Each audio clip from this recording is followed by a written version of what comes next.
오늘 본문은 에스라 9장 10절부터 15절 말씀입니다.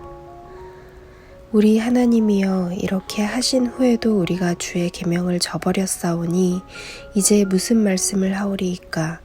전에 주께서 주의 종 선지자들에게 명령하여 이르시되 너희가 가서 얻으려 하는 땅은 더러운 땅이니 이는 이방 백성들이 더럽고 가증한 일을 행하여 이 끝에서 저 끝까지 그 더러움으로 채웠음이라. 그런즉 너희 여자들을 그들의 아들들에게 주지 말고 그들의 딸들을 너희 아들들을 위하여 데려오지 말며 그들을 위하여 평화와 행복을 영원히 구하지 말라. 그리하면 너희가 왕성하여 그 땅의 아름다운 것을 먹으며 그 땅을 자손에게 물려주어 영원한 유산으로 물려주게 되리라 하셨나이다. 우리의 악한 행실과 큰 죄로 말미암아 이 모든 일을 당하였사오나 우리 하나님이 우리 죄악보다 형벌을 가볍게 하시고 이만큼 백성을 남겨주셨사오니 우리가 어찌 다시 주의 계명을 거역하고 이 가증한 백성들과 통혼하오리이까? 그리하면 주께서 어찌 우리를 멸하시고 남아 피할 자가 없도록 진노하시지 아니하시리이까? 이스라엘의 하나님 여호와여, 주는 의로우시니 우리가 남아 피한 것이 오늘날과 같사옵거늘 도리어 주께 범죄하였사오니 이로 말미암아 주 앞에 한 사람도 감히 서지 못하겠나이다 하니라. 아멘. 9장 1절부터 이스라엘의 죄악이 고발되고 그에 대한 탄원과 회개가 이어집니다. 그들의 죄는 이방 여인들과 결혼을 한 것입니다. 이러한 죄악상을 들은 에스라는 기가 막혀하며 6절부터 하나님께 기도하는데요. 그 기도가 오늘 본문 끝까지 이어집니다. 포로에서 돌아온 이스라엘 사람들이 이방인들과 결혼한 것이 왜 그렇게 잘못된 일일까요? 에스라는 12절에서 신명기 7장 3절 4절을 인용합니다. 출애굽한 뒤 가나안 땅으로 들어가기 직전에 이스라엘 백성들에게 하나님께서 하신 경고입니다. 또 그들과 혼인하지도 말지니 내 딸을 그들의 아들에게 주지 말 것이요 그들의 딸도 내 며느리로 삼지 말 것은. 하나님은 너희가 가나안에 들어가면 이방인들과는 결혼하지 말라고 명령하셨습니다. 그리고 그 이유도 분명하게 말씀하십니다. 그가 내 아들을 유혹하여 그가 여호와를 떠나고 다른 신들을 섬기게 함으로 여호와께서 너희에게 진노하사 갑자기 너희를 멸하실 것임이니라. 하나님이 이방인들을 싫어하시는 게 아닙니다. 가나안 사람들은 그들만의 종교와 문화를 가지고 있는데 그들의 종교는 반인륜적인 내용이 많고 그들의 문화 역시 건강한 사회를 만들 수 없는 타락한 문화였습니다. 그런데 그런 가나안인들과 연합하여 가정을 이루고 공동체를 이룰 경우 여호와 하나님만을 섬기던 이스라엘의 신앙은 급속도로 왜곡될 것입니다. 하나님은 이런 일을 막기 위해 그들과의 결혼을 금하신 것입니다. 그러니까 금혼 명령은 이스라엘은 고결하고 이방인은 더럽기 때문이 아니라 연약한 이스라엘의 신앙을 보호하기 위한 하나님의 마음이 담겨 있는 명령입니다.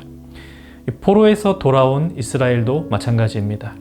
그들은 이제 막 성전을 재건하고 하나님을 믿는 신앙을 다시금 세워 올려야 하는 상황입니다. 이방의 모든 종교색과 문화를 몰아내고 여호와 하나님만을 섬기는 올바른 신앙을 회복해야 합니다. 그런데 그들이 이방인들과 가정을 이루고 공동체를 이루어 살고 있는 것입니다. 이래서야 순결한 신앙의 회복 어렵습니다. 이렇게 생각하실 수도 있습니다. 이스라엘이 이방인들과 결혼함으로써 그들에게 오히려 선한 영향을 미치면 되는 것 아닌가? 맞습니다. 그럴 수 있습니다. 또 그럴 수 있으면 좋겠습니다. 실제로 그런 일들도 많이 있었을 것입니다. 이 가나안에 들어간 이스라엘이나 포로기의 이스라엘 중에서도 이방인들에게 선교하여서 그들을 구원한 사례들 많이 있습니다. 그런데 사람은 죄악으로는 빠르게 이동하고 거룩함으로부터는 빠져나오기 원하는 타락한 본성을 가지고 있습니다. 이 거룩한 변화도 있지만 더 많은 경우 더 쉽게 더 빠르게 인간은 타락을 향해 가게 되고 여호와 하나님을 점차로 잊게 됩니다. 가나안 땅에 들어간 이스라엘이나 포로에서 돌아온 이스라엘은 특별한 시기에 처해 있습니다. 새로운 땅에 들어간 그들은 몸과 마음의 혼란과 변화를 겪게 될 것인데 그때 다양한 유혹에 노출되기 쉽습니다. 그래서 하나님은 강한 금혼 명령을 통해 그들이 이방인들과 섞이지 않고 하나님 백성의 신앙을 간직하기 바라셨던 것입니다. 내가 사랑해서 결혼했는데 하나님께서 왜 우리 사랑을 막느냐 한거할 수 없습니다. 이방 여인과도 사랑하고 결혼할 수 있는 권리를 달라고 호소할 수 없습니다. 인권 문제로 접근해서는 안 됩니다. 하나님께서는 그들의 영적 안정과 공동체를 위해 이 명령을 주신 것입니다. 우리는 때로 왜 하나님께서 이런 일을 금하시는지 의아할 때가 있습니다. 내 생각과 다르니까. 그럴 때 만약 우리가 내 생각에는 괜찮은 것 아닐까? 아무리 하나님이 하지 말라고 했다고 해도 내가 볼 때 이 정도는 괜찮지 않을까?